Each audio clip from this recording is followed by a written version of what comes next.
But talking about chaos, the world's economy, we're going to talk about economy today. The economy of the world, the whole world, is in jeopardy.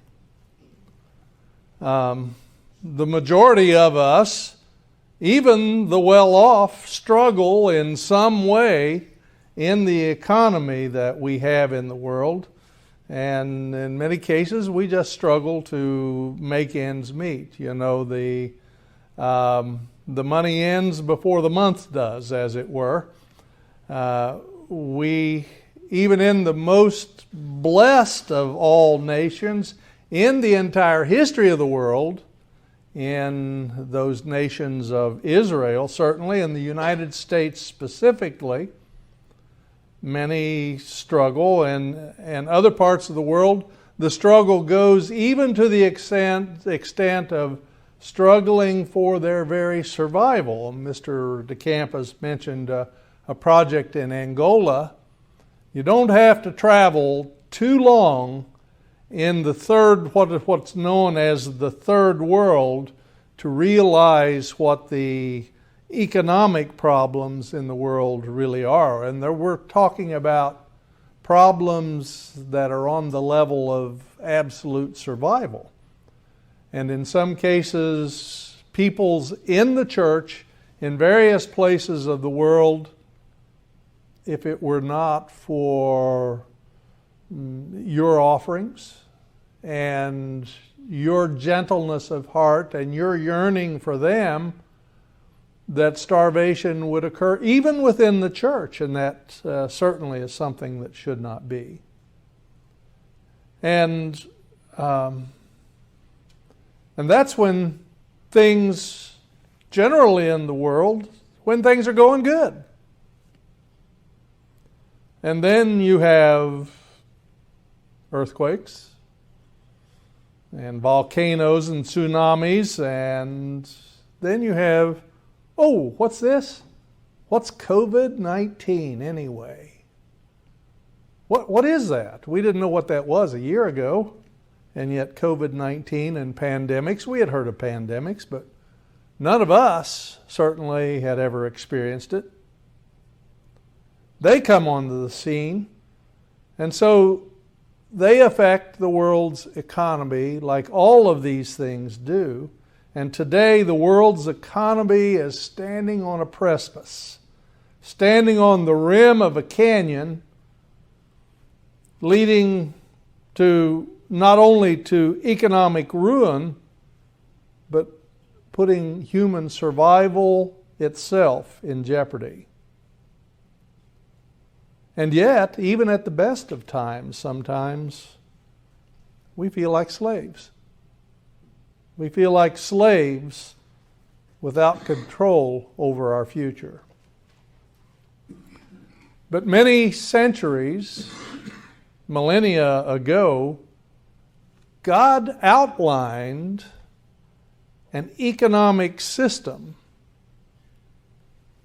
which, had it been followed, would have led to prosperity for individuals and nations that would have astounded each and every person on earth.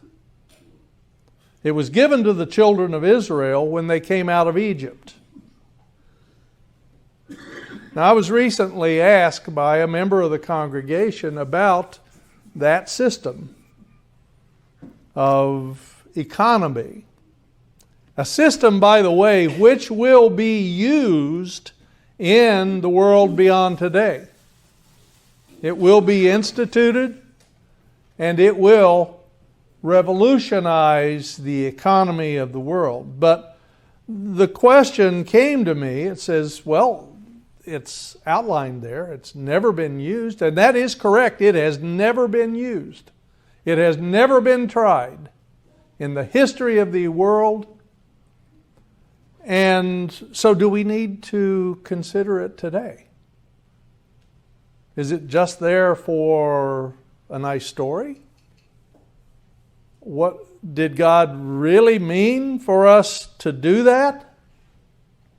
And so today I'd like to present in the form of, a freshman college class. And I've called it God's Economics 101. God's way is very simple. Obey God, and you'll be blessed. That's about as simple as things can come. Obey God, and you will be blessed. Why?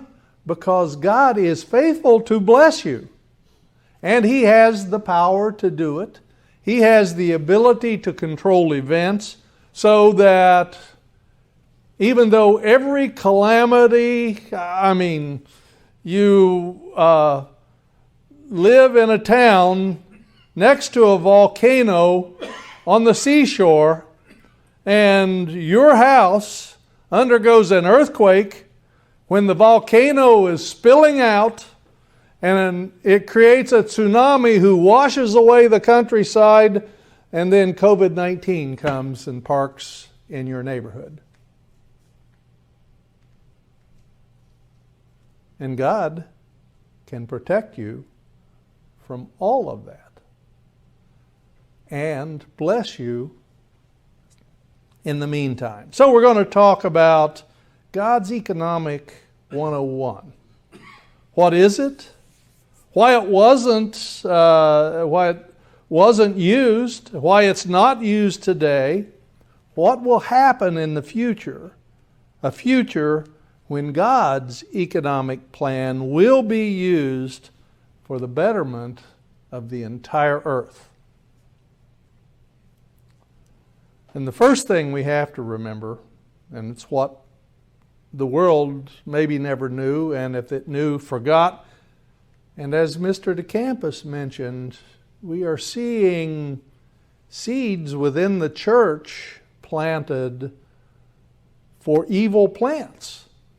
Planted by Satan, certainly, but using people to put thoughts and ideas that are not appropriate in a godly society. The one thing that we need to remember is that God is a Father. He's also a God of power and of strength and of knowledge and intelligence and mercy and gentleness. When we need correction, God doesn't wail away with us as hard as He can because we would just be gone. But corrects us only to the degree, as He did with David, only to the degree that David needed for repentance to come about. And had Saul done that, as Samuel said, Saul's kingdom would have been established forever, just like David's has been established forever. But God is a Father, first and foremost. In spite of being all of those things, His thoughts run to my children, my beloved children, and I want to nurture them. I want to give to them. I want to protect them. I want to provide the good things for my children to ensure that they have hopes and they have dreams to dream and things to expect and pleasant times in the future.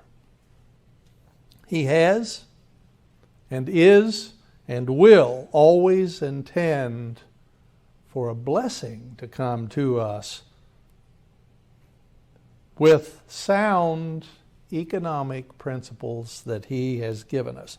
Let's look at what God's attitude is. I want to start, in fact, with a Psalm of David. This is Psalm 36. And in this psalm, David's talking about God's intent to satisfy those who trust Him, to satisfy His children. In Psalm 36, let's look at, starting in verse 5. And here David is talking to the very attitude of God. It says, "Your loving kindness, O Lord, is in the heavens. Your faithfulness reaches to the sky. It just expands to everywhere. Your righteousness, God is right.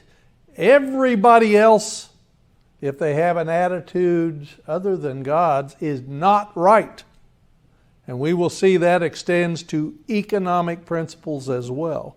Your righteousness is like the great mountain. Your judgments are like the great deep. O Lord, you preserve man and beast. How precious is your loving kindness, O God. Therefore the children of men take refuge under the shadow of your wings. Under the shadow of your wing. If you come from a farming background, you understand that image. And it's an image that God has used many times in the Scriptures. When Jesus Christ was lamenting over Jerusalem, when he said, "Oh, Jerusalem, Jerusalem, I wanted to be like a mother hen who spread out her wings and shadowed and protected you, but you wouldn't do it. You wouldn't do it." And other scriptures, Psalm 91 talks about under the shadow of the Almighty. And picture in your mind, if you will, if you've ever seen this, it has real meaning. You look out into a barnyard, and I go back to both sets of grandparents. Chickens, and the chickens run free, and the eggs are more nutritious that way. But she has chicks, and chicks are these furry, fluffy little creatures that cheep, and run all over the barnyard. And then Mama sees a hawk soaring overhead.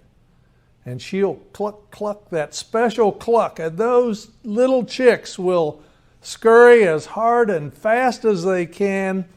And meantime, she'll spread out her wings like this. And she'll rattle those wings.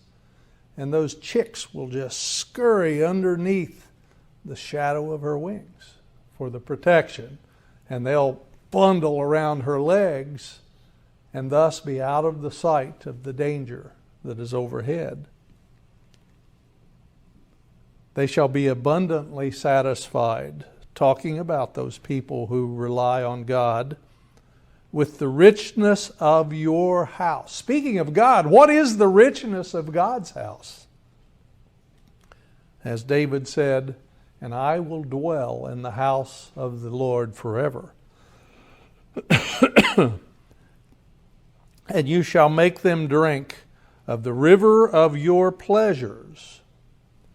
For with you is the fountain of life. In your light, of course we know that Jesus Christ is the light of the world. In your light we shall see light. Well, and then in John the 10th chapter, we see something that gives us even greater understanding about what God's attitude is with regard to how He takes care of us, how He takes care of His children. And here we're talking about the goodness of God. In John the 10th chapter and in verse 9. It talks about Jesus Christ speaking of Himself, saying, "I am the door, I am the way in. I am the way that you get into the household of God." And it says, "If anyone enters through me," and that is the only way you can enter into the kingdom of God, "he shall be saved, and shall go in and out and find pasture." Again, David talked so much about finding pasture. And the pastures that David was talking about, if we look at those pastures, they look like a desert. And yet there are little tufts of grass here and little tufts of grass there, and there's always enough. And the shepherd leads his sheep to the pasture, and it's not like a horse field, a horse pasture here in Kentucky, which is lush and green and every square inch is covered by grass, but there's enough. And it says, the thief does not come except to steal and kill and destroy, and certainly Satan is the thief. I have come so that they may have life and may have it, God's attitude, may have life and may have it in abundance. And so we see that God's idea is to do good for his children, to do, by expansion, good for the entire world. Of the increase of his government there shall be no end. It starts with us, brethren, us here in the church, looking at the attitude of God and trying to see that attitude reflected off us to the world around us. It's not our goodness, it's God's goodness that reflects from us and through us. But there's continues to be controversy about the best economic system in the world. The best thing going for the well-being of man. What system should society use for our economy? And we have great PhDs formulating concepts of economic principles. And now we see these things even more and more in the church itself. And when you consider the economies of the nations, you have to consider that they are always connected with a political system. Economy is never presented in and of itself. Oh, all right, we're going to have this economy and we're going to have this form of government over here. No, they always pair. And even God's economic system pairs with his, if you want to call it that, his political system. It's not politics, it's rule, system of rule. And they are never presented in isolation. They are all inextricably connected to one another. For instance, there are two basic economic systems in the world today.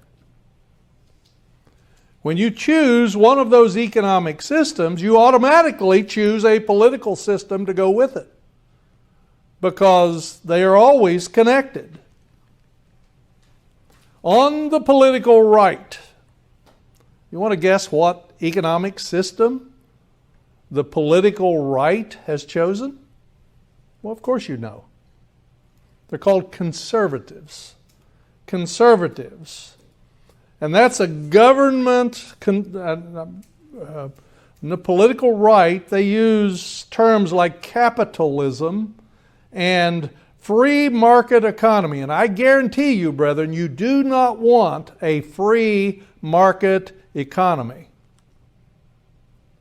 Because free market economy means there are no rules for the economy. Anything goes.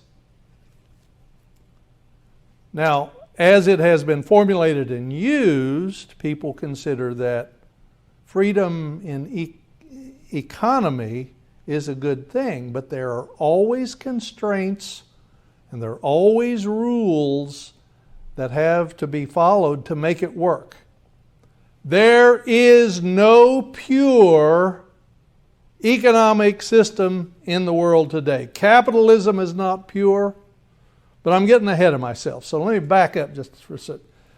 Political right, conservatives, less government control, greater individual freedom to decide what goes on within that economy. And that's counterbalanced with the political left. You know which party I'm talking about. And you know which economic system I'm talking about. I don't have to explain this in detail. You see it pointed out to you every day. They're called liberal. And more lately, they're called progressive. They're progressive in their own eyes, but it's a progression from where we are to where they want us to be. And it involves greater governmental control with less individual freedom to decide how it's to be implemented. Now, to say a little something about individual freedom, there's a lot of discussion about rats. My rats. Reminds me of a line out of the movie Gettysburg, when one Yankee soldier is talking to a Confederate soldier that they've captured, says, "Why are you fighting?" And the Yankee soldier was from Maine, so it's very proper New England diction, you know. And the Confederate soldier says, "I'm fighting for my rats." He says, You're fighting for your rats?" He said, "Yeah. I need to have the right to do what I want to do." Well, then the Union soldier understood. A lot of discussion about my rights. What is my right? I have the right to do this, that, or the other, even if it defrauds you of your rights. Apostle Paul mentioned something about that, and he says, "Why are you going to court with one another? Why are you having this controversy? It would be better if you allowed yourself to be defrauded so you wouldn't have this controversy and this necessity to go out to the legal system." Because why? Because we are in the house of God. And the controversies between us get solved by the application of love and concern and consideration for one another, just like God the Father and Jesus Christ do with us. Decisions are made for those reasons. And neither the political right nor the political left and their conservative or their progressive economic systems, neither of them exist in its purest form, the form they want it to exist in. It's always somewhere in the middle here, a mix of everything. And so, in capitalism, we have private or corporate, by definition, private or corporate ownership. And in terms of a free market system, there is zero governmental control, including all the way to the extent of the existence of a black market. Black market. And even a black market has control because you have the mob that controls the sales and the buying within that system. But by definition, a free market would have no controls whatsoever. And so the goal of capitalism, really, if you think about it, is those with capital have a full reign and control of the system. Okay, in its purest form, the goal of capitalism would be based on squeezing the maximum possible gain or capital out of each and every transaction. What's the flaw in all that? The flaw in capitalism is the same as the flaw in socialism and in communism, and that is greed. Greed is always the thing that destroys. It's the fly in the ointment, if you please. The few In capitalism, the captains of industry, the richest men in the world, dominate due to, number one, their skill at making money, their skill at reading the stock market, their skill at, and sometimes their chicanery at doing that, in gathering capital around themselves. And the old saying is, you got to have money to make money. If you want to be successful in a capitalist system, it really helps if you have capital, if you have money. And their only restraint is their skill in negotiation. And it comes to a system of let the buyer beware, caveat emptor in the Latin. All sales are final. If I got you, I got you. The one who dies with the most toys wins. Capitalism. Well, what about communism?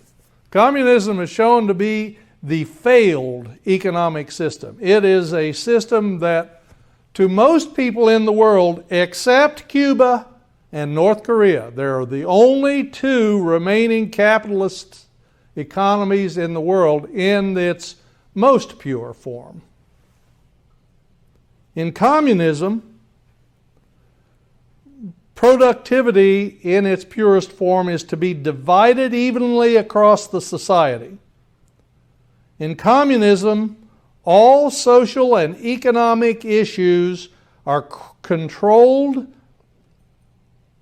by a single totalitarian state dominated by a single self-perpetuating political party.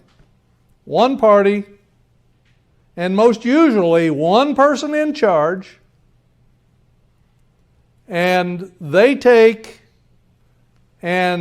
supposed to take the entire produce, the entire product of everybody's effort, and that one individual then is supposed to divide it evenly across the entirety of society so that the poorest all the way up to the richest have the same amount. What is the flaw in that system?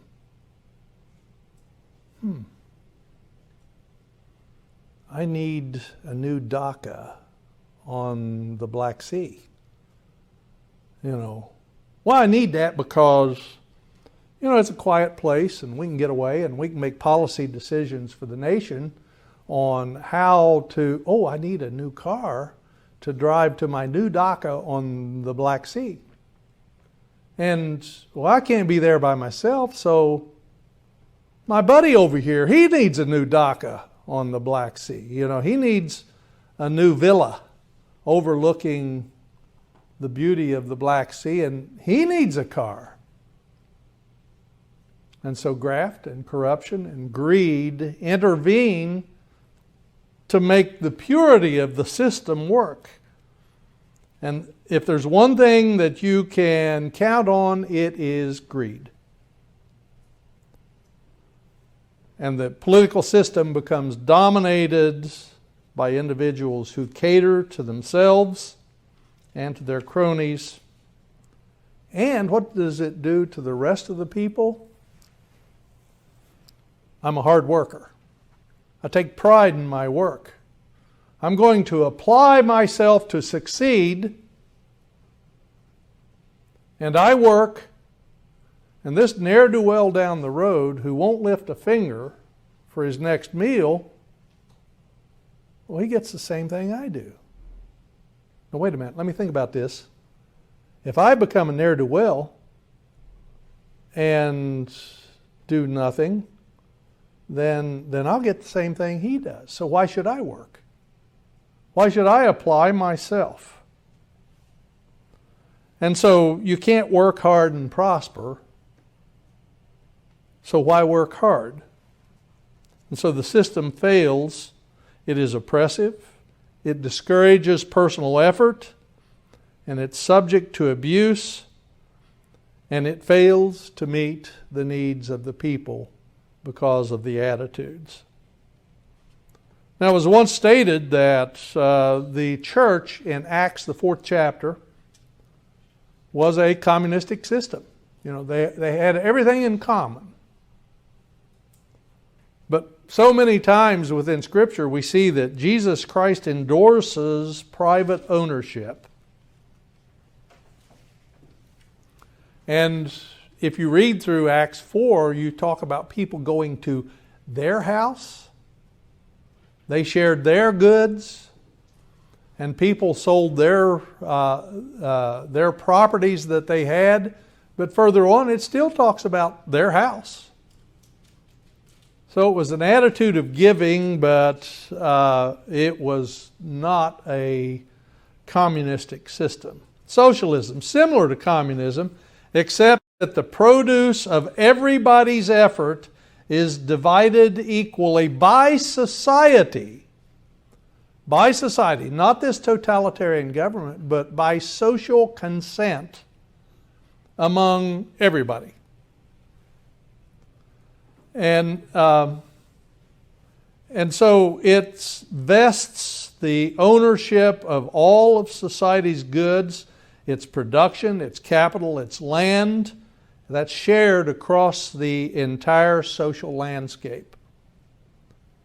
And it's done by government distribution and redistribution as necessary so that everybody has the same. And so it is that the society then decides who gets what. What's the flaw in that? Why? Greed is the flaw in that. We have our narratives, each and every one of us, and groups of us have a narrative.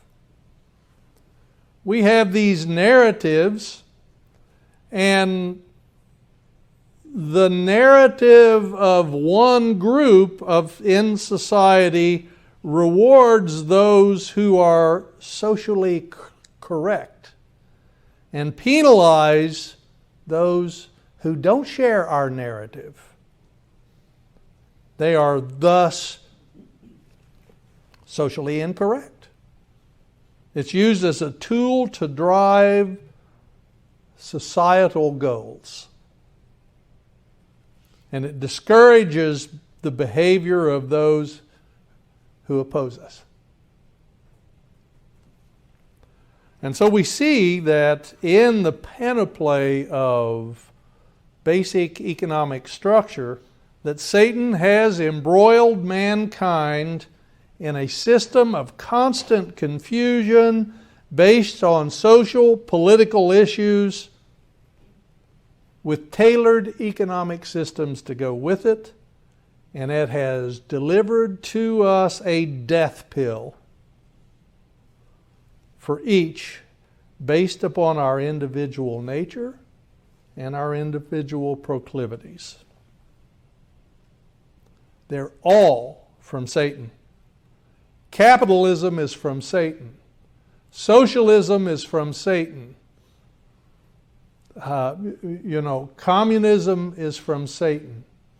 Conservatism is from Satan. And the far left ideas, they're all from Satan. Satan doesn't care how he destroys us. He's got something for everybody. They're all from Satan. And they have collectively brought us to the edge of destruction, all on the basis of our greediness. But God, on the other hand, as we previously stated, created a system that contained none of these flaws. In other words, there's no greediness. It's a system that's never been used and incorporates the positive things out of every one of those negative systems. And it would solve all the economics of the world. Let's turn to Exodus, the 23rd chapter, because that's where God initially started talking about it. Exodus 23. Exodus 23, and we'll go to verse 9 to begin with. Also, and you know, when I said that greed was the flaw in all these systems, in starting to present his system, what's the first thing that God says here in verse 9? Also, you shall not oppress a stranger. You shall not oppress. God's system will only work with a godly society and godly attitudes. You shall not oppress a stranger. Why? Why shouldn't I oppress a stranger? Because you know the heart of a stranger. You've been there. You've done that. Since you were strangers in the land of Egypt. You know what it's like to be on the receiving end of not oppressing a stranger. It's sort of like, you know, the statement, do unto others as you would have them do unto you. Oh, I know what it's like. It hurt. It didn't feel good. So I don't want to do that to somebody else. Don't oppress the stranger because you were strangers and you know what it's like. And then it starts laying out the system. It starts with laying out a subject called the land Sabbath. What? What's the economic system got to do with this? And you shall sow your land 6 years, and you shall gather in the fruit of it. Okay, 6 years, okay. But the 7th year you shall let it rest. It'll have a Sabbath. It'll rest and lie still. So, and so we see sort of like tithing.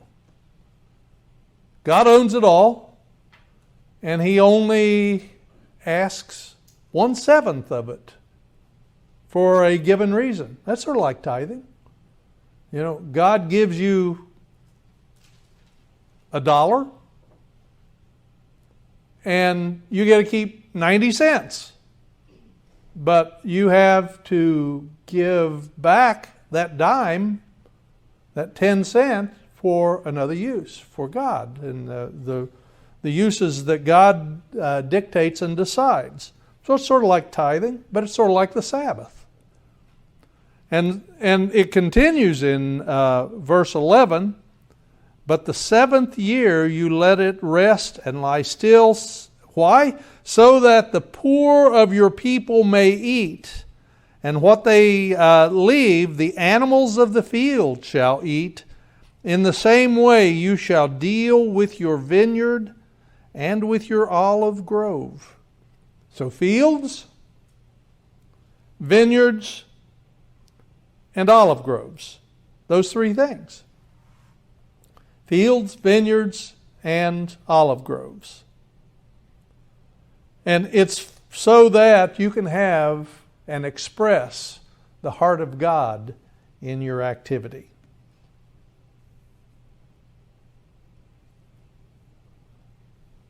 It doesn't have that system of greed. It doesn't have that fatal flaw. And then, and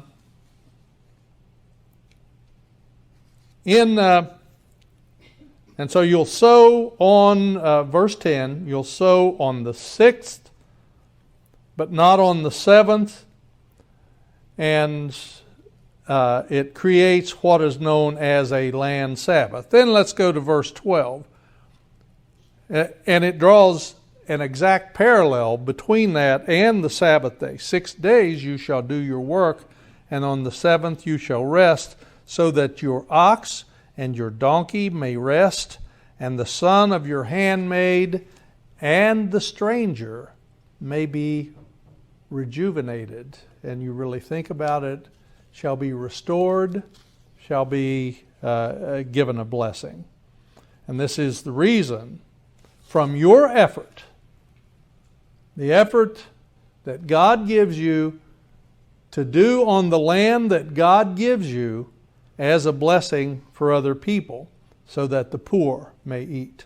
Fields, vineyards, and olive groves. So, how is it exactly that others benefit? Well, let's just go on. Let's shift over to Leviticus, the 25th chapter here. In Leviticus, the 25th chapter, let's look at verse 2. And this is the situation where God is instructing Moses to let the children of Israel know about the laws and the things that he wanted them to observe. And he says, Moses, speak to the children of Israel, verse 2, and say to them, when you come into the land which I give you, it's mine, so it comes as a blessing to you, then shall the land keep a Sabbath to the Lord. You shall sow your field 6 years, and you shall prune your vineyard 6 years, and gather in the fruit of it. But in the 7th year shall be a Sabbath of rest to the land, a Sabbath for the Lord. You shall neither sow, you shall neither sow your field, nor prune your vineyard. And by way of going back and looking at the scripture in Exodus, also not your olive grove. You shall not reap that which sows of its own accord. What? You're not even supposed to use what grows up by itself? Well, not quite. It says, for your harvest.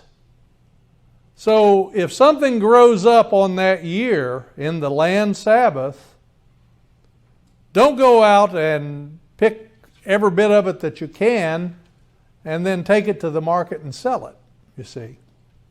You don't do that. It says, you don't do that for your harvest, neither gather the grapes of your undressed vines as a harvest. It is a year of rest to the land.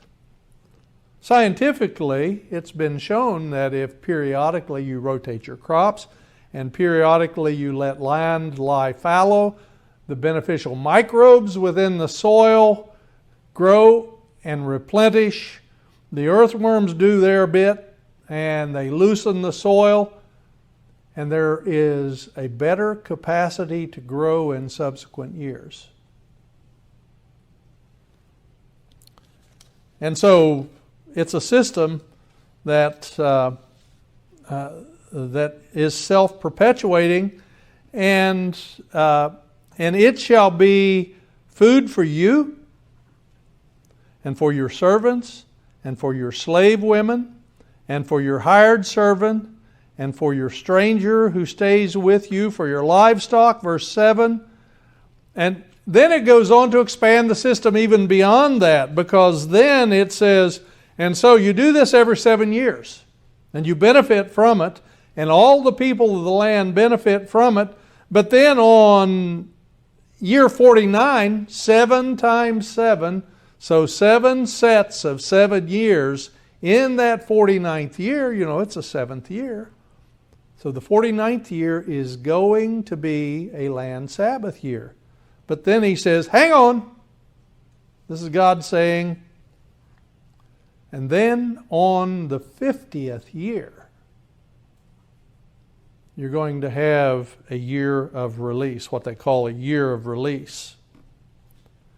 And it was established to be on the Day of Atonement. Verse 9, then you shall cause the trumpet of the Jubilee to sound on the 10th day of the 7th month. In the Day of Atonement, the trumpet shall sound throughout all of your land. And what goes on there? What goes on then? Let's look at the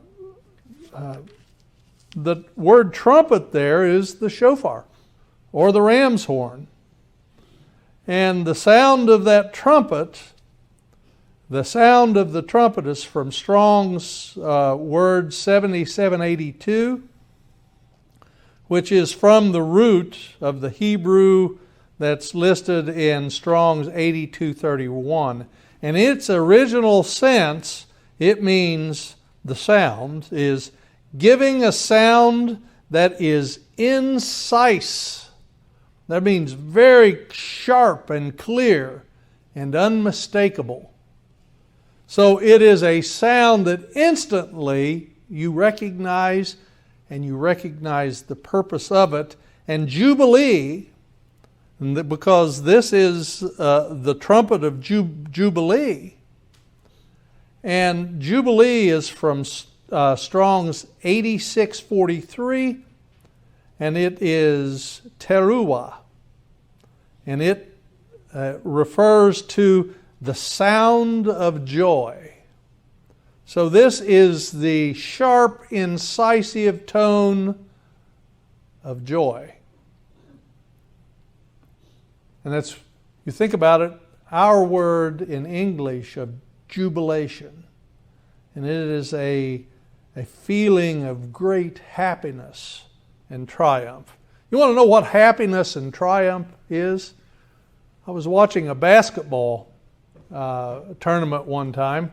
Our team, University of Kentucky, the only team that really matters. Our team was playing, I think it was North Carolina. Always a great rivalry. It was in a tournament. I think maybe the SEC tournament that year would have been 1970, 71 or so. And I was with a group of other people watching the game. And we were behind in the second half, and our boys made a valiant effort to cut the loss. And with seconds to play, and I'm talking less than 10 seconds to play in the game, Kentucky was down by 1. Somebody fumbled the ball, and it came into Kentucky's possession on the far end of the court. And so the ball went into play, and while the clock ticked down, a shot was released, and they were down by 1 point. By 1 point at that time. A shot was released, and as the shot was in motion, arching toward the goal, the end of the game, 0 seconds resulted. And your world hangs in suspense at that point. And that ball, everybody's watching breathlessly. And that ball hit directly into the hoop, and Kentucky was up and won the game. What did the people do? Oh, let me get my stuff here. Let me get ready to go. The game's over. No, it was, hey! Throughout the entire crowd, or, oh! On the other side.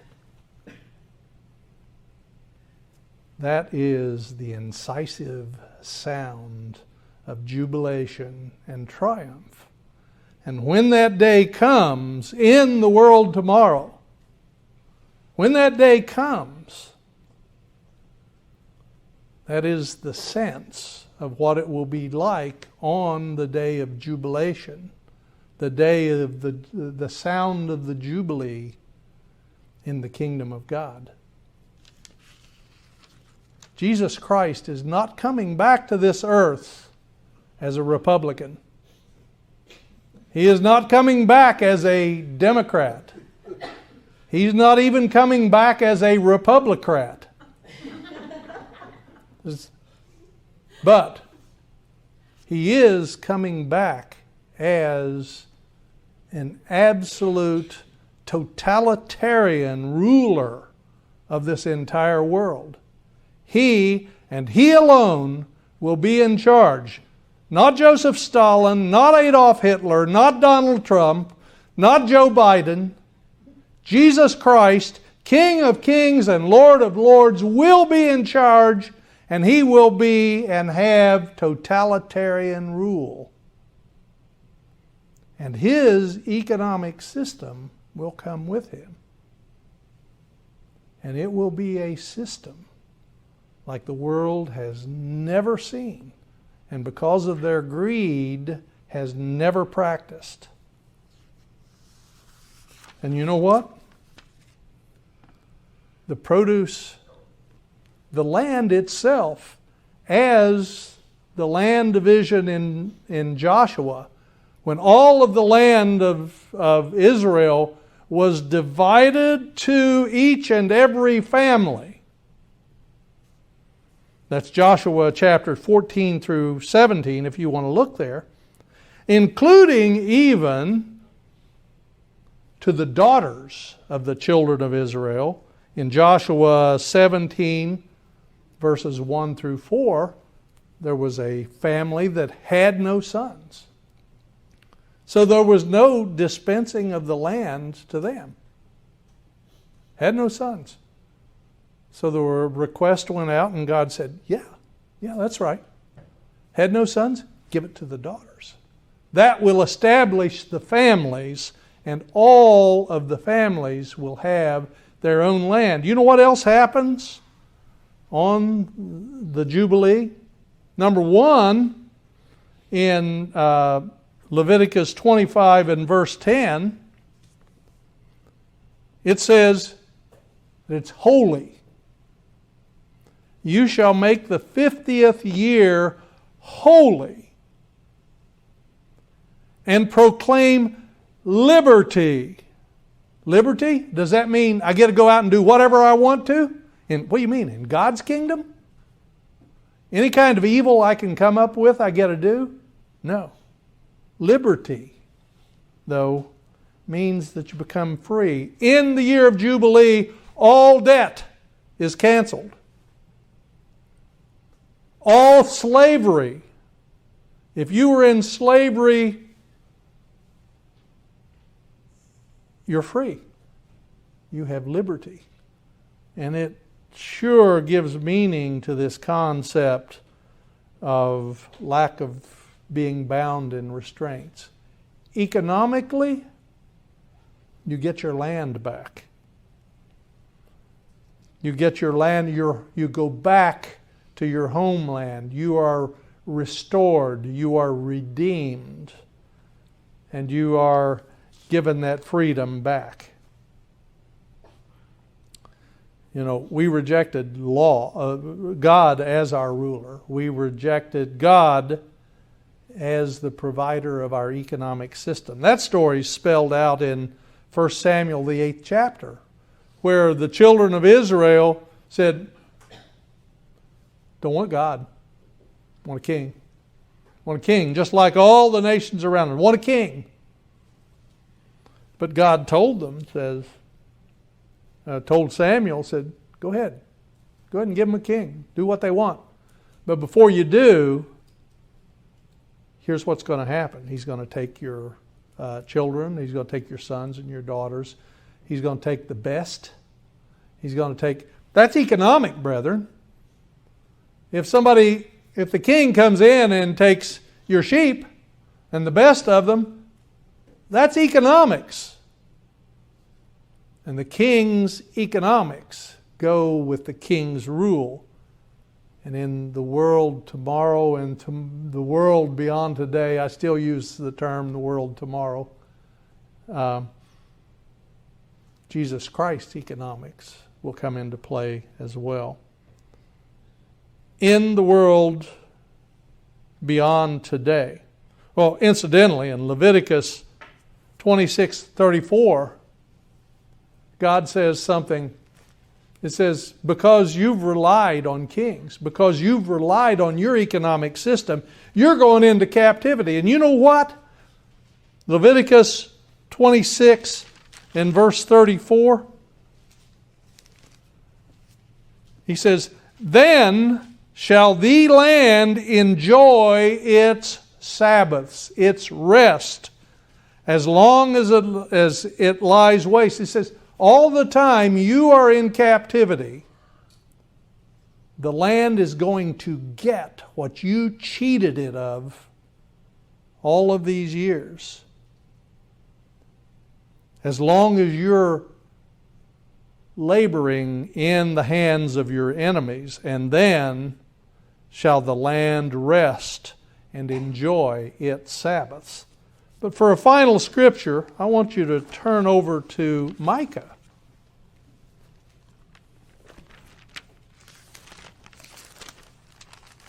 Right after the book of Jonah, right before the book of Nahum, in case you're having trouble finding that.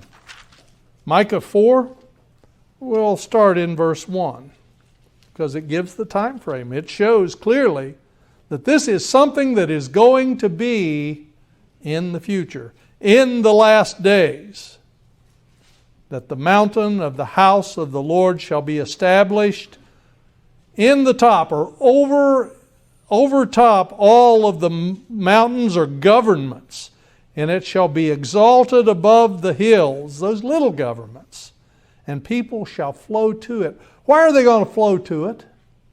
Because things are good there. And many nations shall come and say, let us go up to the mountain of the Lord, to the house of the God of Jacob. Why?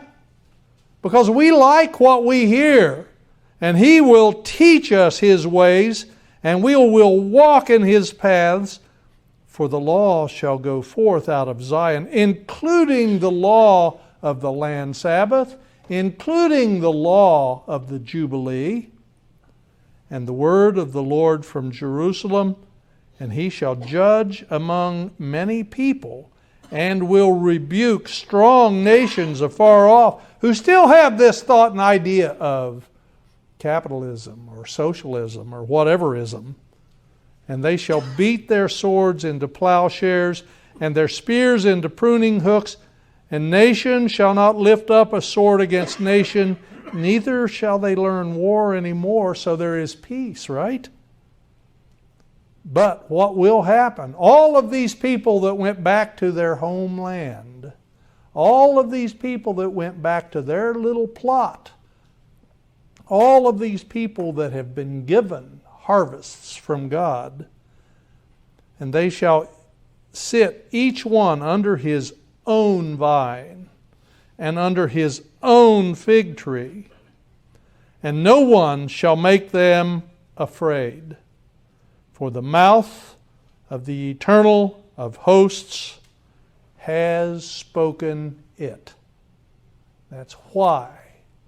And so as you sit there and you trust God, and you pick that fig off of the tree and you pop it into your mouth, that will taste so good.